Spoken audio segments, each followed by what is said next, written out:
What is Dare2Share? Is it a cult? For those of you who might be unfamiliar with my work, I talk about cult and cult-like mindsets a lot. I've talked about Dare2Share on my channel before, but it's been a while, so I figured we'd take another look. Dare2Share is basically a self-help book from an extremist religious perspective. I'm sure we've all seen those cheesy accounts on Instagram, or the gram as cool people like myself call it, because we're too cool to use more than one syllable for unabbreviated proper nouns. I heard some people refer to pizza as za, but I prefer its first syllable, p. I feel so much cooler saying I want some p. Anyways, getting off on a tangent here. I'm sure we've all seen those the gram accounts that are all about thinking your success into being, right? Well, how many of you have wondered what would happen if one of those accounts targeted youth ministers? Leave a comment under my comment thread below. I'll wait. Everybody who said you've wondered, you're all fucking weird. All of you. Shame on you for being strange. Nobody in their right minds has ever wondered that. But that's really what Dare2Share is all about. So let's take a closer look at the group. Let's get into it.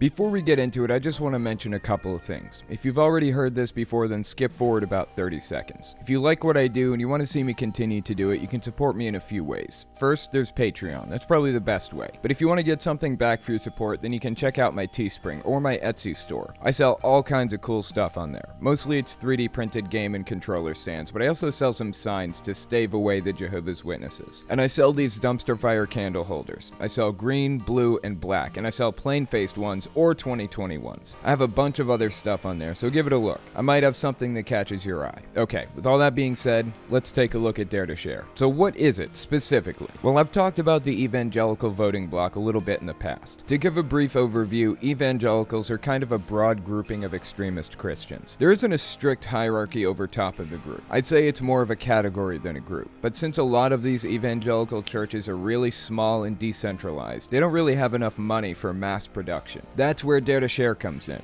Dare2Share produces propaganda and training materials to evangelical churches. They have training camps for youth ministers, they make brochures and tracts and a bunch of other stuff. Smaller churches just don't have the kind of money they need to produce stuff like that. Some evangelical churches are made up of like 80 members and one pastor, so they go to Dare2Share for all that stuff. They also hold a conference every year where they try to put the fear of God in you. They lean into fire and brimstone pretty heavily. My girlfriend actually went to a Dare2Share conference when she was younger, and they convinced all the kids to call somebody they cared about, who they felt were straying from Jesus, and tell them that they were going to burn in hell if they didn't get right with God. She called her dad, with whom she had limited contact, and told him that. It can be a very emotionally damaging experience. So how did Dare2Share get started? It was started by Greg Stier on September 1st, 1991, as Tandem Ministries. Tandem Ministries had two branches, Tandem Bible College, which is now Rocky Mountain Bible College, and Warriors for Christ, which would eventually be named Dare2Share, presumably to keep up with the youth and their hip new slang, which is something I've been working on myself. Maybe I can pick up some tips from them. They seem like they know what they're talking about. Dare2Share took over the building and office equipment of a defunct nonprofit during their first year. Their first youth training conference took place in spring of 1992 and had 100 teens in attendance. Their second conference took place in fall of 1992 and had 75 teens. Their third conference had 11. This is what Greg Stier, the founder, had to say about it. Quote, "Trying to encourage me over our low attendance, our president, Jonathan Smith, told me God brought the number he wanted.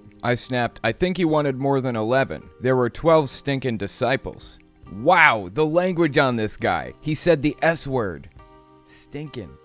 He even said it like a cool kid would. He dropped the G off the end. He means business. In 1993, Debbie Brazina started volunteering for the organization, and in 1994, she was hired as their first full-time employee. The founder, Greg, credits her with asking questions any company owner should ask up front. Stuff like, what's our mission? What's our strategic plan? How are we going to fill these events? How are we going to pay for this stuff? And how are we going to measure success? He said his response was a blank look. So basically, she was writing a business plan and a mission statement. I am amazed by the fact that he had already started multiple businesses apprentices at this point, and still had no idea how to start a business plan. I guess that's what happens when your job is working with religious companies. You don't have to pay taxes on your businesses, and you're selling an invisible product. It practically sells itself. In 1995, they did their first conferences outside of Colorado. The name change took place in 1996. According to the founder, other possible name choices were Warriors for Christ, which it was originally, or Breaking the Barriers. They basically settled on Dare2Share because the founder felt like the others sounded too aggressive.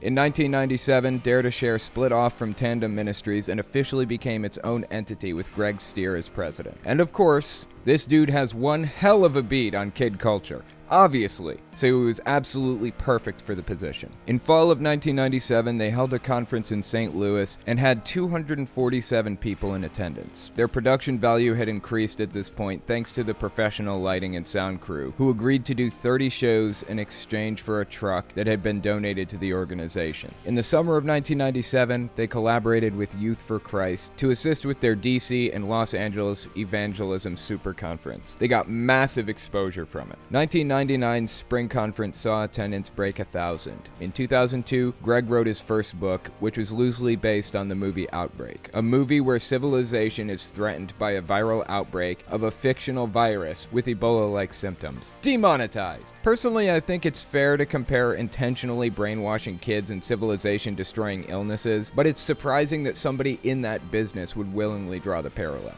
In summer of 2002, they held their first week-long training conference for teens and youth leaders. 240 attended. The following year, they partnered with Promise Keepers, an organization that targets men and boys specifically, to reach, they claim, over 172,000 men. In 2004, Dare2Share got a $1 million donation. Greg says they used it to build infrastructure for rapid growth, whatever that means. See, this is what I absolutely love about religion. All the money is tax-free, and there's no need for transparency.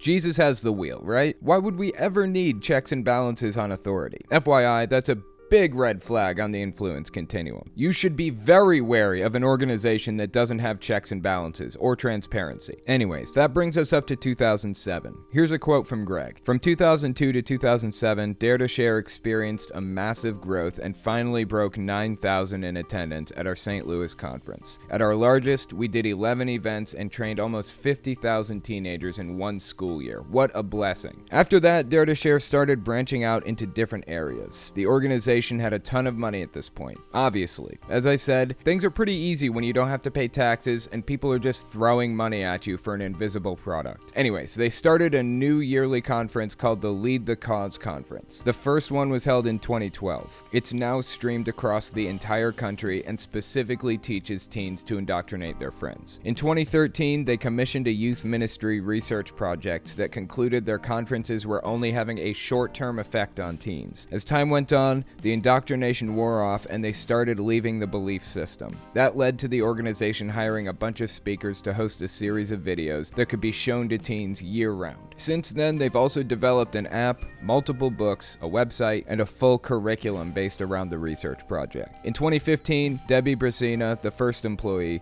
became the president of Dare2Share, and Greg remained CEO, founder, and preacher. In 2016, the board of Dare2Share passed a proposal to go international with their program. And that brings us all the way to now. This year, they used COVID to their advantage, as pretty much all religious figures seem to be doing. They started saying they believe God has placed them in a unique position to reach kids during the pandemic because they've been streaming their conferences for years now. Are you afraid your child might have to miss out on yearly intensive brainwashing sessions? No problem. With Dare2Share and Lead the Cause, your child can be forced to sit through a full week of guilt-tripping, hypnotic music, and fear-mongering in the comfort of your own home. That's totally something Jesus would want. As far as its status as a cult goes, it's complicated. I don't know if it's directly a cult. I'd have to know more about the inner structure of the organization, but I will say this. It sounds like it basically acts as a cult manufacturing plant. I've talked about the different cult levels before. Level 1 cults, which are decentralized and non-focused, with no centralized hierarchy, like anti-vax, flat earth, or the fat acceptance movements. Level 2 cults, which are decentralized but focused on a specific figure, like Trump supporters or Teal Swan. And Level 3 cults, which are centralized and focused, like Scientology, Jehovah's Witnesses, or Mormonism. I don't know that Dare2Share really fits into any of these categories, but they've made it their goal to basically manufacture Christian cult members. They use and teach a lot of the same tactics as traditional cults. Loaded language, thought-terminating cliches, instilling fears and phobias of leaving the belief system, rejecting criticisms, irrational thought, inducing a trance state with loud chanting, singing, and prayer, that kind of thing. They basically teach the members how to properly run a cult when they leave, which is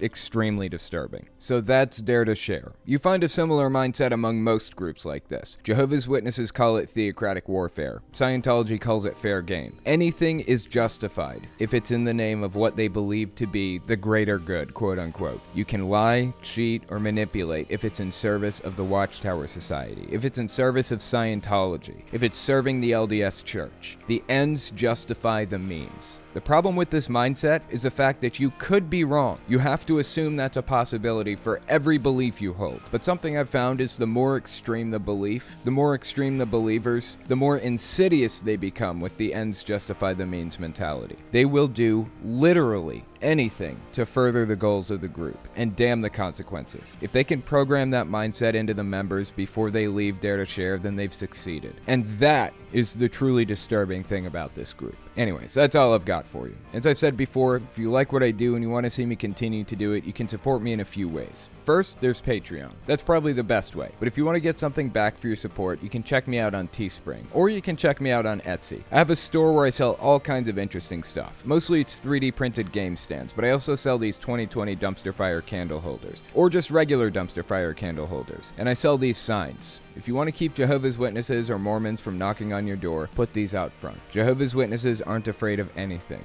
except for apostates. And you don't have to be an ex-Jehovah's Witness to be an apostate. The term applies to anybody critical of the religion. So if you want to keep them away, then consider getting one of these signs. All links can be found in the description and the pinned comment, as always. Okay, thanks for watching, guys.